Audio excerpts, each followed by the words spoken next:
because we're not trained to go out on the periphery and the edge of science. We want mainstream. We want to know that all of our colleagues are doing the same thing. But I'm so far away from that now that I have to be careful I don't end up on some other planet, because I just think the model's wrong. So again,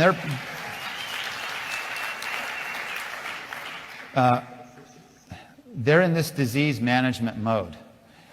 You know, when we're managing people, it's very easy as a primary care doctor to see somebody with heart disease, because I know exactly what their cholesterol levels should be for their risk factors, and I know exactly what medications to put them on to manage those numbers, so that now we're doing what the standard of care says.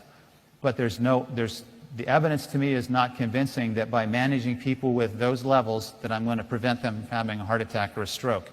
And when I was in Washington, there was a physician next to me from Missouri, a really good guy, really good physician. And I asked him, how many patients are you seeing a day? He said, 30 or 35. I said, how much time do you get to talk to him about disease prevention? No time. I don't talk to him about it anymore. I said, why not? He said, because they don't listen and I don't get paid to do it. And unfortunately, that's where allopathic medicine is, at least for primary care. We have a problem, and we have to help physicians get out of that mindset of managing diseases. Okay, we're also afraid that our peers are going to judge us, and that if something happens and we end up in a court, if we're not following mainstream medicine, we worry about legal repercussions. And for all of us, anytime we change our paradigm, that's pretty scary, and it's very uncomfortable. Okay, so here are some of the things I've heard from physicians. Water is just water. It's not just water.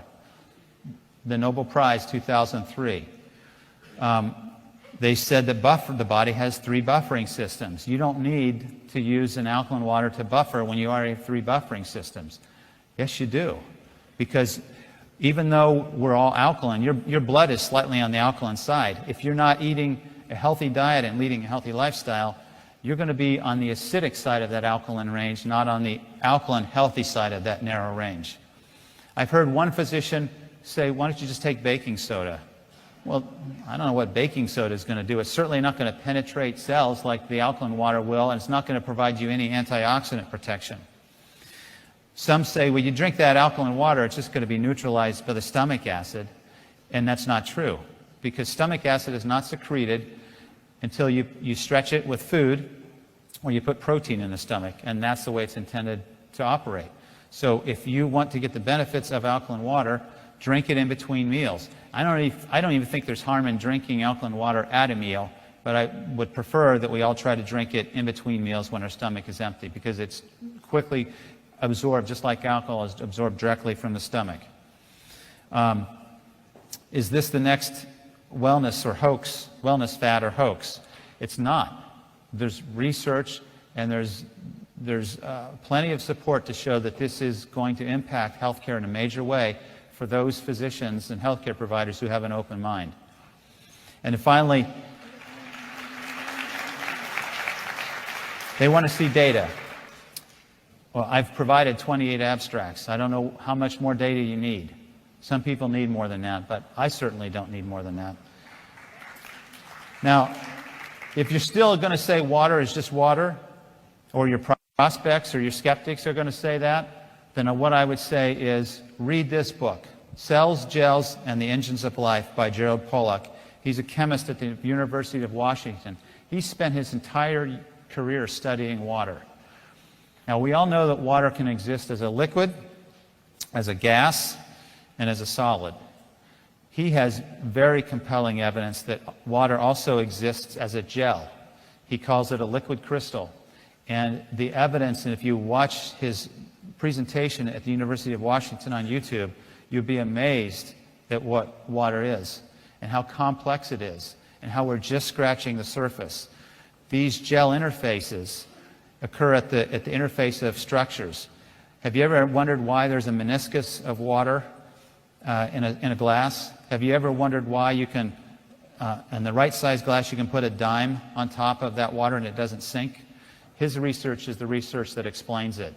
The water molecules at these interfaces are entirely water. All the solutes, the minerals, have been removed. And so the water molecules pair up very, very strongly with hydrogen bonds, and it forms a very strong structure. So we're just scratching the surface of the value and the importance of water in physiology. And again, for those of your skeptics and your health-minded contacts, refer them to this, and hopefully they'll scratch their heads and start to say, maybe I need to listen a little bit more and learn a little more. In the book, we have several of my colleagues who have endorsed the book.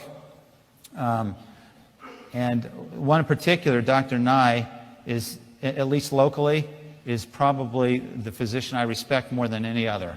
She has survived breast cancer. She is a critical care specialist who works in an intensive care unit. She's a pulmonologist. These are the doctors you hang on to every word they say when your loved one is in intensive care and on a breathing machine. These are smart doctors. And she has a water machine, and she believes in it. She says, I invested in a unit and highly recommend to my medical colleagues that they study the contents of this book with an open mind. It's not a stretch for me to anticipate the day when ionizers become standard